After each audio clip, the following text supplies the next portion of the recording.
Joanne. Bonjour Roselle. Comment vas-tu? Très bien. C'est la première fois à la caméra et en interview.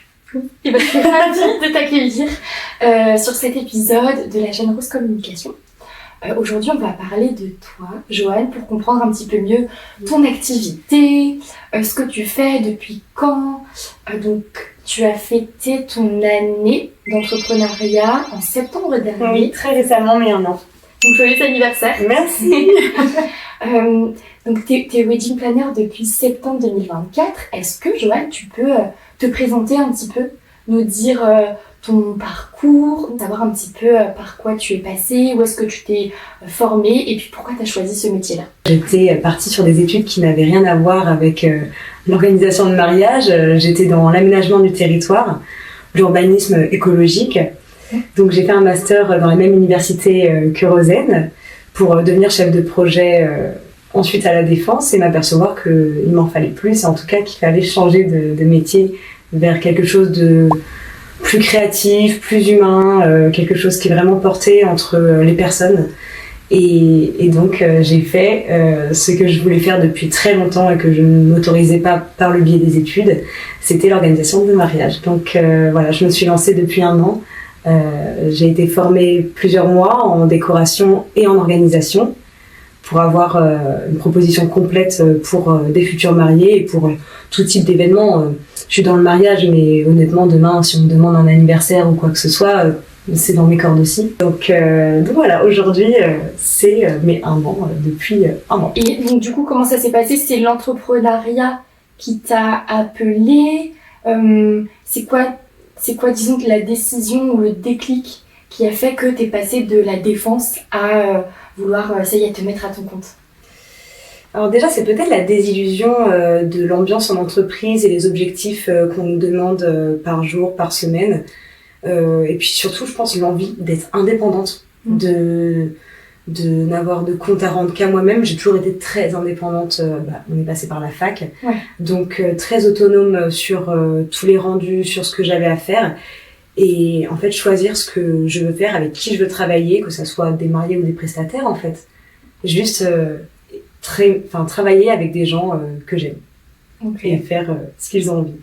C'est génial. Et donc toi, tu as toujours été l'amie qu'on appelle pour organiser des voyages, des week-ends, c'est ça? Très leaduse pour tout ça. Ouais. Exactement. Ok, c'est génial en tout cas de décider d'en faire son métier. Tu as détecté, disons, ta propre zone de génie, en fait. De génie et de plaisir en réalité, parce que en fait, il y a se lancer, mais je me suis vraiment aperçue très dernièrement, en fait, dans le concret, quand je travaillais sur des projets, que j'étais au téléphone avec des prestataires ou que je devais faire des rétro-plannings ou des budgets, que en fait, je me sentais mais à ma place. J'aimais faire ce que je faisais. Et il n'y avait pas d'erreur. Et quand bien même le chemin est compliqué par plein de biais, et notamment celui qui est financier, parce que se lancer dans une activité, en fait, il faut avoir des ressources. Tout dépend de quelle situation on a, si on est épaulé par un amoureux, par notre famille ou par des amis. Mais en tout cas, se lancer dans une activité en auto-entrepreneur, faut quand même avoir des bases solides pour pouvoir se lancer dans les meilleures conditions. Sinon, c'est compliqué. Et ben, je peux vous assurer que c'était pas facile en fait de prendre la décision de changer de voie, parce que changer de voie, ça veut dire faire une croix sur un salaire qui te permet de payer non seulement ton loyer, tes courses, et du coup, qu'est-ce qu'on fait pour aller vers cette activité-là? On travaille en temps partiel, donc c'est chronophage, c'est énergivore, parce qu'on doit faire les deux en même temps. Ah t'es sur deux métiers, oui. Sur deux métiers, mais tellement aucun regret, mais aucun aujourd'hui, même si c'était compliqué. Ouais. C'est génial. Et donc toi, Joanne, est-ce que tu es toujours entre Paris et la Bretagne, ou est-ce que tu restes plutôt aujourd'hui en Bretagne, ou à l'inverse, plutôt autour de la région parisienne? C'est quoi ton quotidien? Alors j'ai commencé à Paris dans une agence, mais là aujourd'hui vraiment je me tourne vers la Bretagne et ailleurs. Si demain j'ai un projet, que ce soit au centre de la France, dans le sud, si c'est des gens que je connais, que le projet me plaît, ou que le projet me plaît, je pars. Tu fonces. Ouais. Donc partout en France finalement alors. Okay. Là où l'amour me mène. Comment ça se passe? Simplement, c'est que pour l'instant, Je vais prendre l'exemple d'Instagram parce que c'est le plus parlant. J'ai un compte Instagram. C'est comme ça que j'ai été contactée pour mes mariages pour l'instant. Les gens me contactent. Très vite, un rendez-vous. Moi, je préfère un vrai rendez-vous physique parce que il y a des énergies qui sont vraiment spécifiques. C'est pas pareil qu'en visio. En visio, même si on peut le faire quand on n'a pas le choix, oui.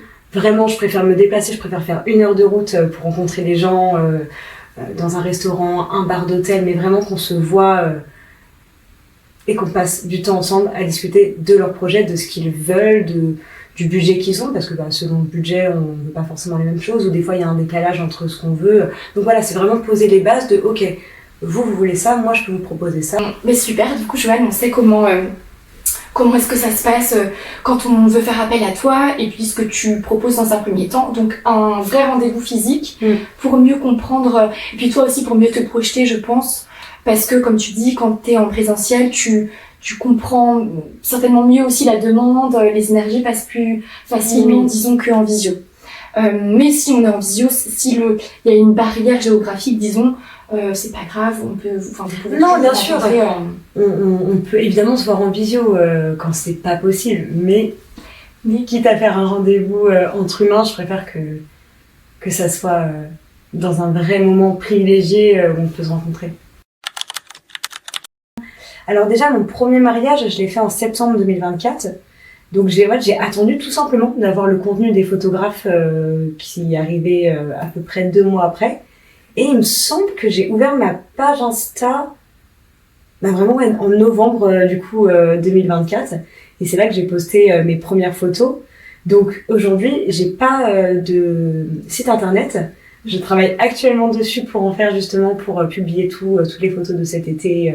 Parce que, comme je disais avant, étant donné que je travaillais en même temps, du coup, ça a un peu entravé en fait tous les objectifs qu'on est censé faire quand on est auto-entrepreneur, avoir la casquette commerciale, faire le site internet, faire la prospection, et du coup j'ai dû choisir entre travailler pour maintenant être tranquille pour pouvoir faire ça à 100%. Ah oui, ok. Donc là aujourd'hui je me consacre à tous les réseaux sociaux, mais bon, le réseau en tout cas Instagram, lui je l'ai fait en premier parce que c'est celui qui est le plus intuitif, le plus utilisé, le plus créatif, c'est simple, on est au plus près des gens. En fait, maintenant, on voit même ça dans tous les domaines, que ça soit le textile, les restaurants, ou même, tu vas voir des ateliers fermiers, ou toutes les petites initiatives qui apparaissent. Ils ont tous leur compte Instagram. Ouais, c'est là qu'on rencontre les gens. Tous les secteurs d'activité, que ce soit la restauration, l'hôtellerie, les prestataires de services, c'est vrai. Et à la fois, et c'est quand même le réseau social de l'esthétisme aussi, mine de rien, parce que tout passe par l'image, la vidéo. Donc nous, on comprend que ton profil sur Insta, il est animé par les contenus des photographes. Tu nous disais pour ton site web qu'il est en cours d'élaboration. Est-ce que tu utilises un CMS, je vais traduire, un Content Management System en particulier, du type WordPress, Wix Wix, c'est assez intuitif, simple, tant pour modifier que pour s'inspirer, parce que des fois ils mettent des petits templates, donc tu peux partir de ça, après tu modifies à ta guise, mais je suis partie sur Wix. Alors je le mettrai pour peut-être les futurs entrepreneurs ou les entrepreneurs qui n'ont pas encore de site web. Vous pouvez faire comme Joanne. Vous pouvez vous mettre à Wix aussi, parce que oui, c'est chouette de pouvoir personnaliser soi-même son site web. Moi j'utilise, parce que mon site web, j'ai créé aussi le mien sur Google Sites, Sites, qui est aussi hyper intuitif, où on est un peu restreint en revanche dans l'arborescence du site web, parce qu'il faut respecter un modèle. Mais bon. Ça permet peut-être d'être cadré quand tu sais pas trop complètement. vers où aller. Complètement, aussi, c'est vrai. Parce que oui, le fait de l'avoir fait sur Google Sites, c'est ce qu'on appelle mobile friendly. Ça veut dire que quand vous êtes ensuite sur votre téléphone, c'est hyper justement intuitif. Et on parle même aussi d'affordance. Donc voilà, en tout cas, c'est facile de naviguer dessus. Si on revient à Instagram, toi, Joanne, combien de temps tu y passes, disons, en pro et en perso? Je pense beaucoup plus que ce que j'ai l'impression de passer. En fait, déjà, à partir du moment où tu mets ton pro dessus, en fait, bon, déjà le perso, ça prend énormément de temps. On a tous le petit scroll, je pense, du soir. Et tu vois, là, j'ai remarqué quelque chose. Je fais une petite aparté. J'ai cassé mon portable ce week-end. J'ai cassé l'écran, même pas ce week-end, c'était vendredi, donc avant le week-end. Je l'ai cassé, et donc, du coup, j'ai passé le week-end jusqu'ici, donc on est mardi, 4 jours sans téléphone. Mon Dieu, la différence, en fait, mais ça fait du bien. J'ai l'impression d'être en détox alors que ça fait que 4 jours. Et donc, j'ai mon PC avec toutes les fonctionnalités qu'on a sur un téléphone. Mais en fait, on se rend compte qu'on passe beaucoup trop de temps, peut-être inutilement, de façon pas efficace, parce que le pro, moi, je m'en sers pour la veille, je m'en sers pour m'inspirer. Enfin, je suis capable de passer maintenant des heures à regarder des plans de table, quoi. Mais oui. C'est à t'inspirer. C'est catastrophique. Non, c'est génial. Mais des fois, peut-être le fait d'avoir trop de contenu, du coup, tu te perds. J'ai des centaines d'albums où je range plein de choses dans mon Instagram. Je sais pas si t'as ça aussi. Oui, les enregistrements, les collections. Ah bah tiens, là j'en ai plein. Mais non, donc je passe un temps fou dessus et ça me nourrit. Mais c'est sûr que faut peut-être cadrer ça à un moment donné et faire des choses peut-être plus optimales en tout cas. Ouais. Parce que moi je me perds en tout cas. Qui existe maintenant en plus où on te dit attention, ton temps d'écran. Mais comme tu dis, oui, en tant que pro, on peut vite y passer des heures parce que on fait de la veille, que ce soit de la veille concurrentielle ou de la veille métier. Tiens, ça je pourrais le proposer à un de mes clients. Mais déjà, c'est organisé parce que tu n'enregistres pas comme ça à tout va. Tu mets dans des collections. Par contre, très organisé.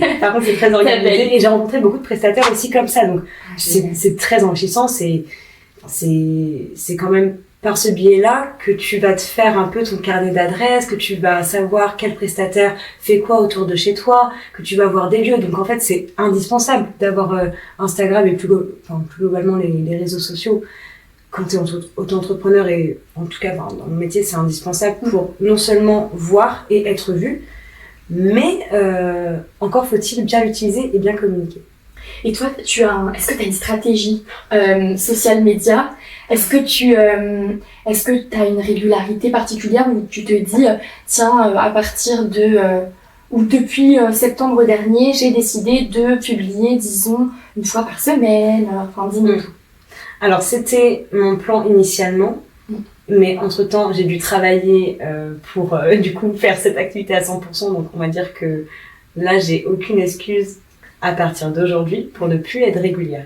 Mais c'est vrai que j'ai un souci d'image déjà. En fait, je fais du contenu avec tous les petites tendances ou templates que je peux voir sur Instagram. Je reproduis, je m'inspire tout ce que je vois. Je vais le classer. Pinterest aussi, c'est un super outil de recherche et d'inspiration pour moi. Enfin, et là, pareil, j'ai plein que ça soit pour les tendances, pour les ambiances un peu typiques, pour des objets, pour les wedding cakes. Là, je vais avoir plein d'idées et tout est clair dans ma tête. Par contre, après, pour communiquer, c'est vrai que j'ai besoin, je pense, de me donner non seulement une régularité, mais aussi une image de marque que je n'ai pas développée jusqu'ici, parce que j'avais déjà autre chose à faire et pas forcément des compétences et la confiance en moi et en mon image dans cette profession qui demande à la fois d'être dans la personnalité et à la fois dans le statut professionnel. C'est un peu mêlé.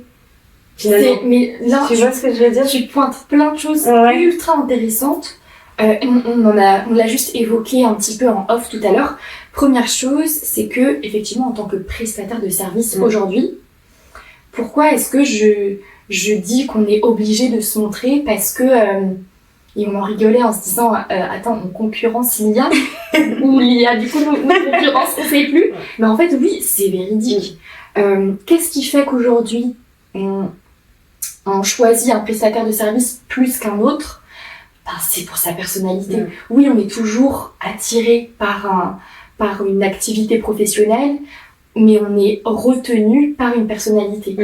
Parce qu'on a beau dire oui, nous sommes des êtres rationnels, mais on est surtout des êtres émotionnels, et en fait, on a besoin 100%. de voir qui est cette personne, pourquoi est-ce qu'elle le fait. Donc, encore plus en tant que prestataire de service, et pas et pas vente de marchandises. Disons là, tu vends pas des produits, Non, tu vends un bout de toi, entre guillemets. complètement. Et en fait, on a besoin de te voir, mais j'entends complètement le fait que, peut-être que oui, il y a un temps aussi pour tout, et peut-être qu'aujourd'hui, le fait de le conscientiser, hop, arrêt sur image, et on se dit, ah oui, ok, donc il faut peut-être que je travaille là-dessus, donc peut-être que dans 15 jours, dans un mois, et ben ce déclic-là, le fait de l'avoir dit, hop, ça y est, je le mets sur le côté, et puis j'y vais. Donc il y a ça, et puis il y a aussi le fait que, tu dis aussi quelque chose de hyper intéressant, c'est, en fait, j'avais pas que ça à faire, parce que justement, il fallait que je me forme à mon corps de métier. Oui, Et en fait, ce que je trouve...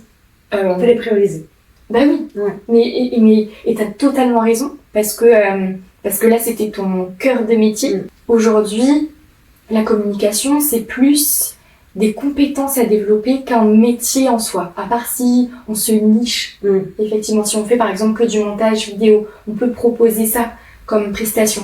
Mais sinon, aujourd'hui, tous les professionnels peuvent développer des compétences pour ensuite eux-mêmes avoir une image professionnelle et diffuser les actualités autour de leur propre activité et le faire de façon cohérente et régulière. Ça, c'est sûr et certain. Alors oui, ça prend du temps, il faut des fondements, mais je pense qu'en tout cas, c'est à la portée de tous et toutes. Et moi, ce qui me... je sais pas si ça me titille un peu, mais je me dis, c'est fou parce que on est en 2025 et en fait... on a une identité en ligne. C'est-à-dire que moi, tu vois, je tape Wedding Enjoy, parce que du coup, c'est vrai qu'on l'a même pas évoqué le nom encore. Wedding Enjoy ou Joanne Lelanou. Je tape ça sur les réseaux sociaux qui deviennent des moteurs de recherche. Je tape ça sur potentiellement ChatGPT ou Google. C'est toi que je veux voir ou je veux voir des résultats sur ton entreprise. Et donc, on est quelqu'un en ligne. On a une identité à nourrir. Sinon on l'a subi parce que si on compte sur toujours les acteurs externes, disons pour parler, pour avoir des articles, etc. et ressortir, oui on va parler de nous mais on n'aura pas la maîtrise entre guillemets sur ce qui va ressortir sur les moteurs de recherche. Alors que si on est présent sur les réseaux sociaux, si on a un site web, là pour le coup on choisit aussi son image professionnelle qui remonte normalement ensuite à... on a cette chance de faire ça, c'est de choisir. Mais oui, À qui on veut ressembler, en tout cas aux yeux du public. Mais oui, complètement. On a cette chance-là. C'est ça. Et c'est ça qui est compliqué aussi, parce que comment se positionner ? Comment communiquer ? Et ça, je sais que ça, pour le coup, c'est vraiment ton domaine. Oui, c'est clair. Comment communiquer ? Et en fait, tu le dis très bien, c'est presque un travail d'introspection au départ. Et oui. Et c'est ça qui est bloquant. C'est que là, je parlais de contenu que je postais sur Instagram, c'est que du contenu, on va dire, visuel, qui ne me concerne pas directement. Par exemple, moi je rêverais de pouvoir avoir le cran de sortir mon téléphone et me filmer en parlant d'un sujet. Ou tout simplement, ce que j'ai en tête, et je pense que je vais me faire violence et je vais le faire, c'est faire le tour de Bretagne pour faire plein de lieux de réception et me filmer et faire un petit house tour de ces fameux lieux de réception pour à la fois montrer qui je suis, parce que c'est ma personne qui va être auprès des futurs mariés pendant 10 mois, 1 an, c'est avec moi qu'ils vont traiter. Donc c'est ma personnalité qui va matcher ou pas avec les gens. Donc c'est important de le montrer. Et j'ai du mal à faire ça pour l'instant. Et je sais que c'est essentiel, en fait, pour être choisi, parce que, on y revient, c'est émotionnel. Mais oui, carrément. C'est l'émotion qui va faire vendre quelque chose ou pas. Et que ça soit dans l'humain ou dans le matériel, mais c'est émotionnel. Et ce qui est fou, c'est qu'on est notre propre blocage bien souvent. C'est terrible. Pourtant, j'ai aucune timidité avec les gens ou dans mes cercles sociaux ou justement des inconnus dans la rue, en soirée, au travail, dans les entretiens. J'ai pas cette timidité-là. Vraiment aucune. Par contre, devant une caméra où je suis toute seule, mais j'ai un blocage, mais c'est fou et je dois, en tant que chef d'entreprise avec la casquette du coup commerciale, dépasser ça. Mais qu'est-ce que c'est compliqué. Et si tu te disais que c'était quelqu'un, tu vois que ce que tu regardes, c'est des yeux, c'est un visage, et peut-être est-ce que ça viendrait débloquer quelque chose. Ouais, sûrement. Et de toute façon, il faut que je fasse quelque chose comme ça pour y aller. Et en plus, si j'étais par exemple un doublon et que je parlais du coup à cette amie-là qui est moi-même, mais je serais tellement indulgente avec elle, chose qu'on des fois on n'arrive pas à faire avec soi-même, vraiment on se flagelle, c'est terrible. Non, on est trop dur avec nous-mêmes. On est trop dur avec nous-mêmes. Si ton métier était un hook, donc une accroche de post Insta, qu'est-ce que ce serait? Trop dur. Je sais pas. Alors, il y a quelque chose qu'on dit souvent chez moi, dans ma famille, qui vient de, je ne sais plus, je crois que c'est Mission Cléopâtre. C'est tu s'occupes de rien, je s'occupe de tout. Et ça, j'adore parce qu'on le dit à toutes les sauces, ça marche trop bien avec mon domaine. C'est tu s'occupes de rien, je s'occupe de tout. Mais ne t'inquiète pas, je s'occupe du tout, tu s'occupes de rien. Je dirais, je sais pas, en tout cas que le mariage ne doit pas rimer avec stress et que ils peuvent venir chez moi en tout cas s'ils ont envie d'être accompagnés en pleine sérénité, ça serait. Ouais. Vous pouvez toquer à ma porte. Parce que c'est un moment unique dans une vie et que là, en fait, on le revit pas oui. et qu'on a besoin, en fait, de prestataires comme toi pour être accompagné de A à Z et pour se focaliser sur l'expérience en tant que telle et pas sur toute son organisation. De toute façon, on peut pas avoir la tête. Je comprends pas les gens, enfin, à moins d'avoir peut-être des petits mariages ou d'avoir des idées très très fixes dès le départ, je comprends pas les gens qui se marient sans aide. Parce que quand je vois le travail que je fais pour les mariés, je me dis mais comment ils font les gens qui ont des boulots, des fois qui ont même des enfants. En fait, c'est un travail de dingue de gérer tous les prestataires, de réserver, d'avoir la moindre information précise, que ça soit, tu vois, des fois sur je sais pas, les traiteurs, les allergies alimentaires, pour les structures, pour telle prise, tel matériel sono. En fait, il y a tellement de choses.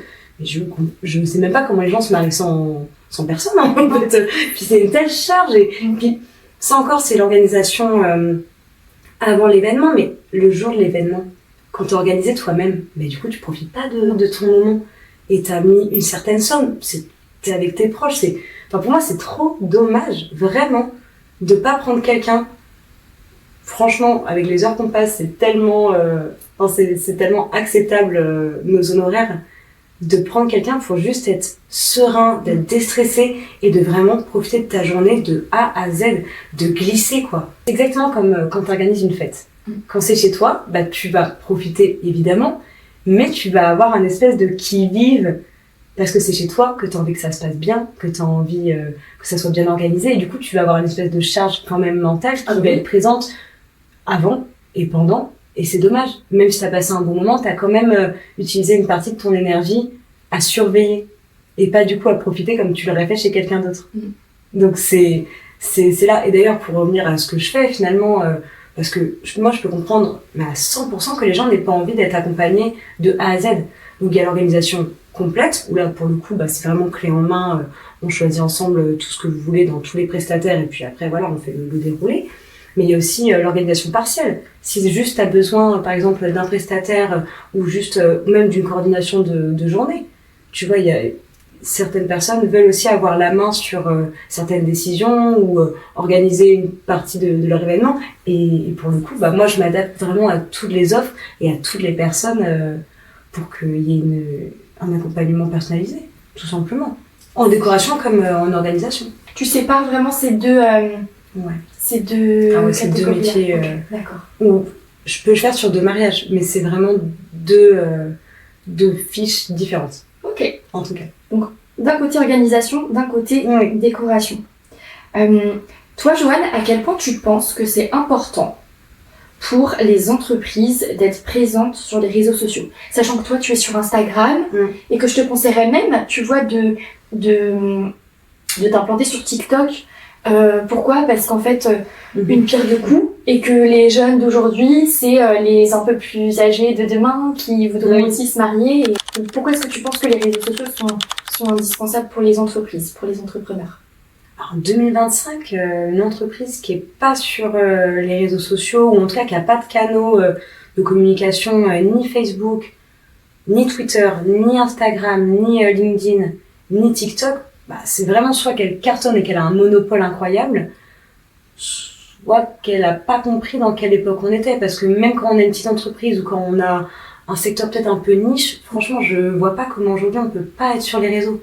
Ouais. Honnêtement, c'est comme une boutique sans vitrine. T'es caché, en fait. En tout cas, tu montres pas ton potentiel. Ouais, complètement. Donc, je te rejoins. En 2025, il faut. Ouais, c'est presque. Faut vraiment être sur les réseaux. c'est un petit peu le b.a.-ba, c'est clair. On le disait un petit peu tout à l'heure, mais en fait, on est quelqu'un en ligne. Je suppose que tu as créé aussi une fiche Google My Business. À minima, même si aujourd'hui le site web il est pas en ligne, au moins tu as une fiche Google My Business, comme ça tu es référencé. Le site web, oui, sert de vitrine. J'ai même parfois des professionnels qui me disent « Moi, Rose, j'ai pas de site web. En fait, ma vitrine, ce sont mes réseaux sociaux. » Donc, sachant que sur Google aujourd'hui, tu as un onglet maintenant qui s'appelle vidéos courtes et où en fait les vidéos que tu publies sont référencées aussi sur Google.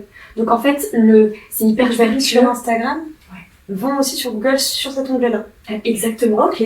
Donc ce qui est génial parce que tu te dis en fait ce que je publie aujourd'hui c'est référencé. Donc je peux répondre à des requêtes.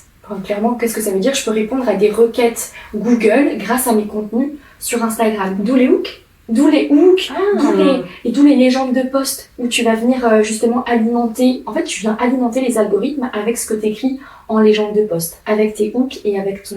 Putain, j'ai l'impression que t'es calé, hein, c'est ton métier. J'adore ça. On pourrait en parler. On sait comment parler ici. Et on va en parler, je pense, des heures après en off. Et là, on parle d'Instagram, mais LinkedIn aussi est référencé aussi sur Google. Donc en fait, tu sais que les réseaux sociaux sont des canaux de visibilité, de prospection, d'attraction assez géniaux. Donc bravo pour l'ouverture de cette page Insta, peut-être de ce compte TikTok demain. Oui, tout va arriver. Quand j'étais chef de projet, j'ai eu un petit blocage après avec LinkedIn. Parce que peut-être le trop m'as-tu vu professionnel, ça m'a écœurée pendant un moment. Puis dans un milieu assez spécifique aussi, interprofessionnel. Mais c'est sûr que là, en tout cas, les semaines et mois à venir, je sais que ça va être mes objectifs de vie. Enfin, les objectifs professionnels, disons. TikTok, je vais y passer, c'est sûr. Peut-être dans un contenu plus spontané, plus humain, plus proche d'une communauté qui sera sûrement petite au départ, en espérant grandissante après, mais justement adapter chaque contenu au réseau. Donc TikTok peut-être plus familier, plus spontané, Instagram plus créatif, plus visuel, Facebook peut-être plus communicatif, pour des générations peut-être qui se rapprochent plus de celles de nos parents, mais qui sont tout aussi importantes pour le bouche-oreille. Très importante, et LinkedIn pour le biais peut-être plus pro, plus presta. Mais en fait, oui, dans tous les cas, il faut les avoir et les utiliser de façon spécifique et adaptée pour avoir le maximum de chances et d'opportunités pour la suite. Ça, c'est clair. Et donc nous, Joanne, si on veut te retrouver... Donc mon mail, pour l'instant, c'est joannelelanou@gmail.com. Et mon Instagram, c'est Wedding and Joy. Vous pouvez me retrouver là-dessus en espérant avoir un maximum de contenu à vous montrer qui vous donne envie quand vous serez sur mon profil. Trop chouette. Merci beaucoup, Joanne, pour cet épisode. Merci, c'était trop chouette de se prêter à ce jeu. Tu vois, et franchement, je trouve que je t'ai trouvée super à l'aise derrière cette caméra. Donc merci beaucoup d'avoir répondu à cette invitation. Et puis à très vite. À très vite et merci beaucoup pour l'invitation.